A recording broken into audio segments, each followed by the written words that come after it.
Have you watched the movie Puss in Boots 2: The Last Wish? If so, you must have noticed the appearance of the famous story of Goldilocks and the Three Bears. The Puss in Boots universe isn't limited to its own adventures, but also includes popular fairy tales. And one of these tales is precisely that of Goldilocks and the Three Bears. Although well known, many people don't know that there are several versions of this story. So, stay tuned in this video to learn about the origin of this popular tale and its different variations. You're on the Horse Animated channel, and I'm thrilled that you're here. In the Shrek universe, it's well known that DreamWorks draws inspiration from many fairy tales to create its characters. The story of Goldilocks and the Three Bears is one of the most famous, and many heard it in childhood.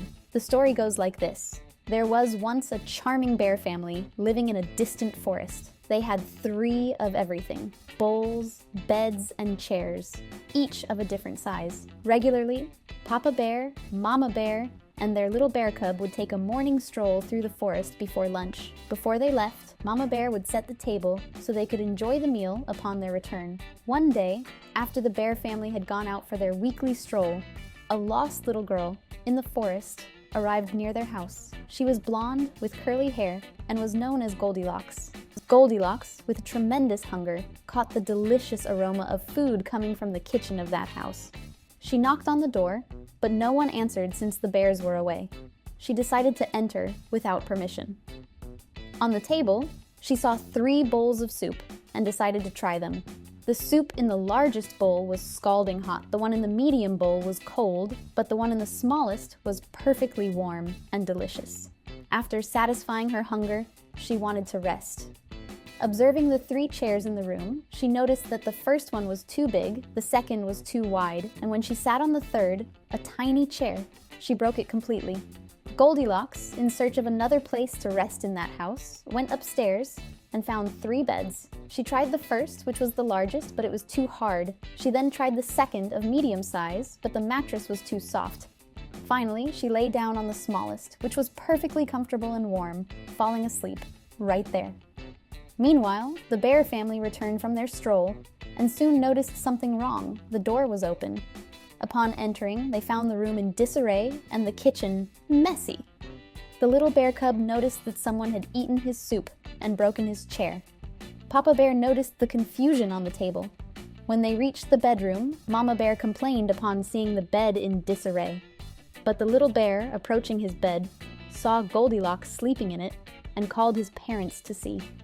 With the noise, Goldilocks woke up startled to see the bears in front of her. Goldilocks, frightened, thought the bears would attack her and decided to flee through the window. Luckily, Papa Bear held her in time, avoiding an accident.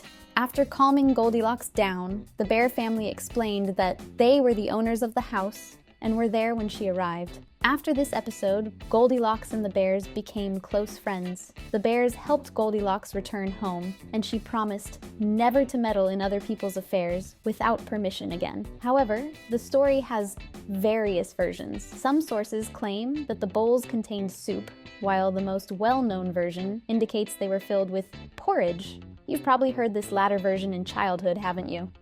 In the Puss in Boots movie, this porridge version is confirmed. The peculiarity in this universe is that Goldilocks isn't a little girl, but rather an adult version. Additionally, she was adopted by the bears, unlike some versions of the fairy tale that suggest the bears led her back to her guardians. Even as an adopted daughter, Goldilocks shows herself to be a leader of this family. However, she still seeks to have a real family composed of humans. However, this book isn't about her story. The figures present aren't her parents. It's a story from another tale that I tried to identify, unsuccessfully. It can be read, property of the Library of the Orphanage of Crying Tears, a collection of fairy tales. Below, there are the names of the people who took the book to read. The names marked with yellow colors include Goldilocks, suggesting she herself put her name there. Turning the page, there is an image of a family. We could initially think it's Goldilocks' family, but that's not the case. This is evidenced by the detail of the yellow chalk indicating she drew it on the girl's head. The impression I had is that it was a family having fun playing with snowballs and being very happy.